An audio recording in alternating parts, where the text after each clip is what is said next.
دونوں لوگ جو ہیں وہ قسمیں اٹھانے کے لیے تیار ہو جاتے ہیں۔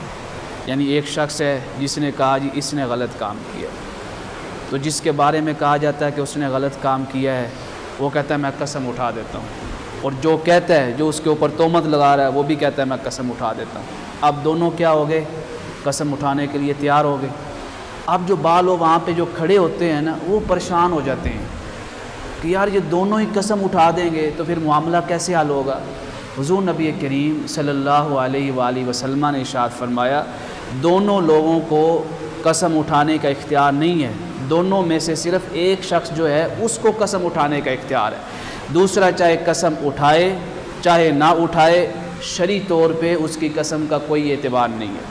آقا کریم علیہ الصلوۃ والسلام نے واضح اصول بیان فرمایا، اکثر جگہوں پہ یہ پریشانی بن جاتی ہے۔ فرمایا البینۃ علی المدعی، جس شخص نے دعویٰ کیا ہے، کسی کے بارے میں بھی کوئی تہمت لگائی یا کوئی بھی بات کہی کہ اس نے غلط کام کیا ہے، حضور نبی کریم علیہ الصلوۃ والسلام نے فرمایا جس نے کہا ہے نا اس کے اوپر یہ واضح ہے، لازم ہے کہ وہ کوئی دلیل پیش کرے، گواہ پیش کرے۔ اگر وہ کوئی دلیل پیش نہیں کر سکتا، ایویڈنس پیش نہیں کر سکتا، گواہ پیش نہیں کر سکتا، آپ نے فرمایا اس شخص کو قسم اٹھانے کا بھی اختیار نہیں ہے۔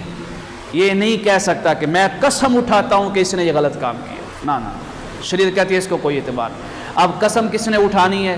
فرمایا والیمین علی من انکر، جس کے بارے میں کہا گیا ہے، جس کے اوپر تہمت لگی ہے، فرمایا وہ قسم اٹھائے گا۔ پہلے تو اس سے پوچھا جائے گا کہ تو نے یہ گناہ کیا ہے یا نہیں کیا۔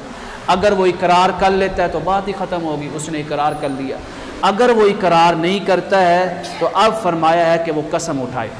اگر وہ قسم اٹھا دیتا ہے تو حضور نبی کریم صلی اللہ علیہ وآلہ وسلم نے ارشاد فرمایا جتنے بھی لوگ وہاں پہ کھڑے تھے جنہوں نے قسم اٹھوائی ہے، آپ اس شخص کی قسم کا احترام کریں، اس کے معاملات کو نہ دیکھیں، اس کے اخلاق کو نہ دیکھیں، اس کی سیرت اور کردار کو نہ دیکھیں۔ اس نے جو قسم اٹھائی ہے وہاں پہ کھڑے ہو کے جب آپ نے مطالبہ کر دیا ہے تو حضور نے فرمایا اس کی قسم کا احترام کریں، اور اللہ تعالیٰ جو شخص اس کے نام کا احترام کرتا ہے اللہ اس کو بھی عزت عطا فرما دیتا ہے۔ تو لہٰذا اس میں کوئی پریشانی والی بات، شرعی طور پہ یہ بالکل اصول واضح ہے۔ اللہم صلی علی سیدنا مولانا محمد وعلی آلہ وصحبہ وبارک وسلم۔